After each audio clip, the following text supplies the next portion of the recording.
Hello there, you're now with me, Handy Gui, and welcome to your 5 p.m. English news on TVS. Now let's dive into the top story. Gustavo Petro became Colombia's first leftist president on Sunday, August 7th, elected by voters who hope he can carry out ambitious social and economic reforms meant to reduce violence and deep inequality in the country. Petro, a former member of the M19 guerrillas, was sworn in on Sunday afternoon. Juro a Dios y prometo al pueblo cumplir fielmente la Constitución y las leyes de Colombia. Thousands of supporters gathered in central Bogota, and large screens were set up in public places around the country. Senate President Roy Barreras swore in Petro in front of some 100,000 invitees, including Spanish King Felipe VI, at least 9 Latin American presidents, and other Colombians invited by Petro himself. New Vice President Francia Marquez, an environmental activist and former housekeeper, has become the first Afro-Colombian woman to hold her post. Juro a Dios y al pueblo cumplir fielmente la Constitución y las leyes de Colombia.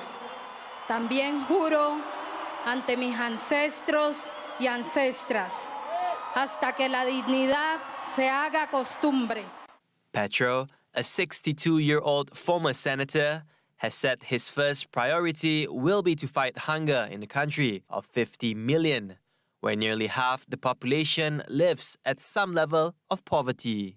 The new president, a former mayor of Bogota, has also promised to revive scuppered peace negotiations with the National Liberation Army (ELN) rebels and apply a 2016 peace deal to ex-members of the FARC guerrillas who rejected.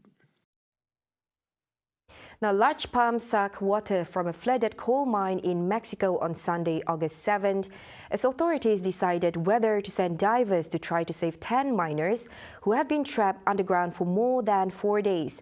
The miners became trapped on Wednesday, August 3rd, when their excavation work caused a tunnel wall to collapse, triggering flooding in 3 wells. Relatives keeping vigil outside said they were pinning their hopes on the possibility that the miners had found a pocket of air.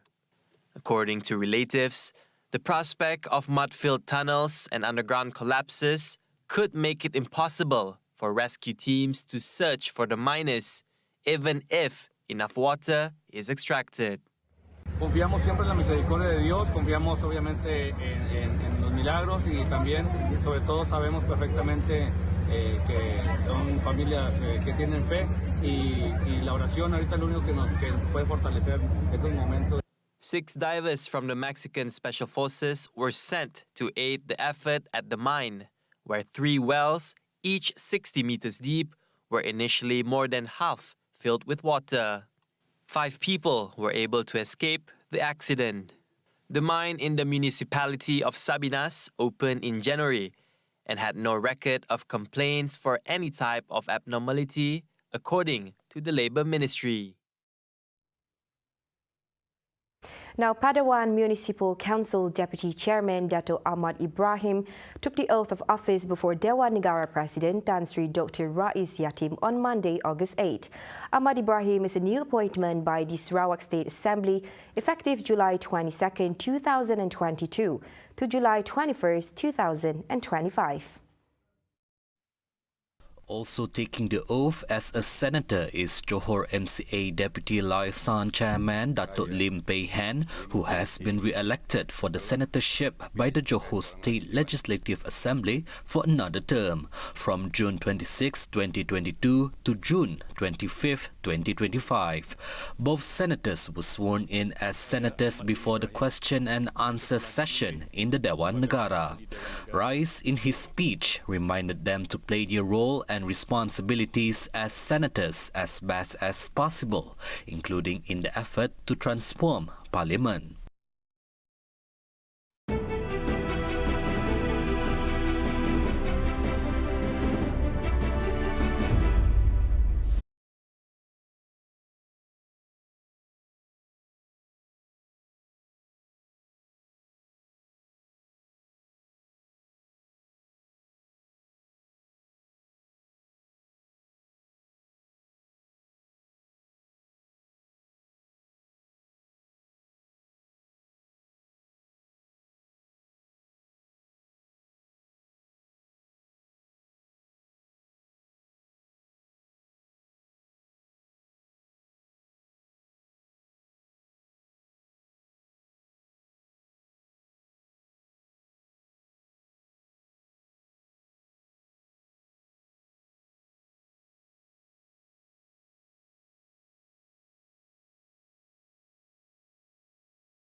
Welcome back. Now on to this week's topic of discussion. The Department of Statistics Malaysia DOSM recently published a data that shows a decline in the number of students who choose to pursue their tertiary education. The data involves a total of 560,000 SPM graduates, where 72.1% or 390,000 of them chose to not continue their study. This pattern is concerning as the trend has progressed from 2019 to 2021 and coupled with the pandemic. So does this really mean that our students are slowly but surely not interested in furthering their studies? Joining us today is Professor Dr. Ismi Arif Ismail, University Putra Malaysia's Deputy Vice Chancellor for Academic and International.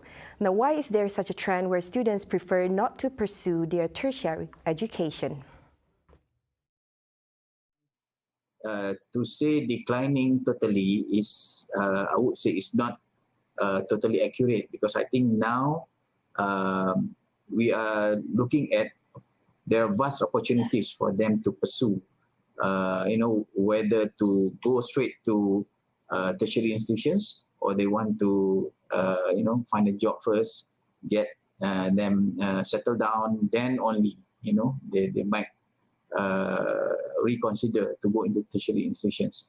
But again, it's up to the social system, the surrounding, who should advise, the students in terms of the career decisions that they have to make, because I think at the end of the day, education is very important, for individuals, in terms of your social mobility, so on and so forth. So the declining number for me does not reflect that the majority of students are not interested. It's just that they have more options now, so they tend to be more selective.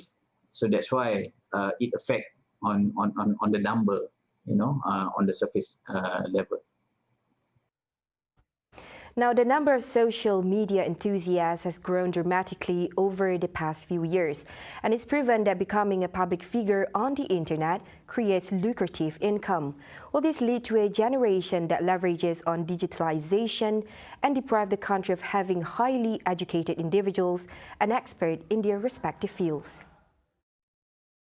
I would say, based on our observation, based on studies conducted, even with this, this cyber generation, mushrooming, it does not affect on the number, because we should be fair that everyone is educated depending on the degree, that you expose yourself to.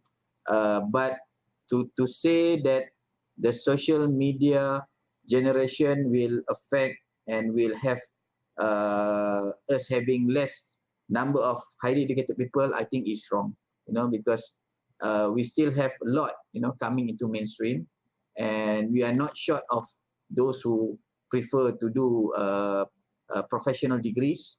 But I would say that in the future, we are going to have these diverse professions complementing one another. So to respond to this question, I would say that I am not worried. We still have a lot of youth and school leavers, choosing the mainstream education to become professionals in the respective disciplines and professions. The issue of salary has been an interest of many. The debate on fresh graduates having high expectations and those in the working forces are deprived of being paid handsomely, despite vows of becoming a higher income nation in the near future. Now, according to the Malaysian Employers Federation, the low starting salaries for fresh graduates is temporary, as individuals are required to equip themselves with the much-needed skills in creating a demand for themselves in this competitive era, hence a better salary demand. But to achieve this, it may be time-consuming. So, Professor, is it okay for a fresh graduate to start with a low salary? So I think this is what the National Employment Council is trying very hard, to make sure that we can really, pay properly, give the right salary or wages, to our people. But of course, this is work under construction. I believe that the industry has to work, closely with all the relevant stakeholders, including the tertiary institutions, to ensure that we can really give the right pay to commensurate, with the level of education possessed by our people. Of course, the advice that we can give is you start first, gain the experience, and as you go along, and as you add more value, to yourself professionally and personally, then you can demand for a better salary or better pay. And I am sure that industries are willing to pay more if you have demonstrated that you have upskilled yourself, you have all the added value.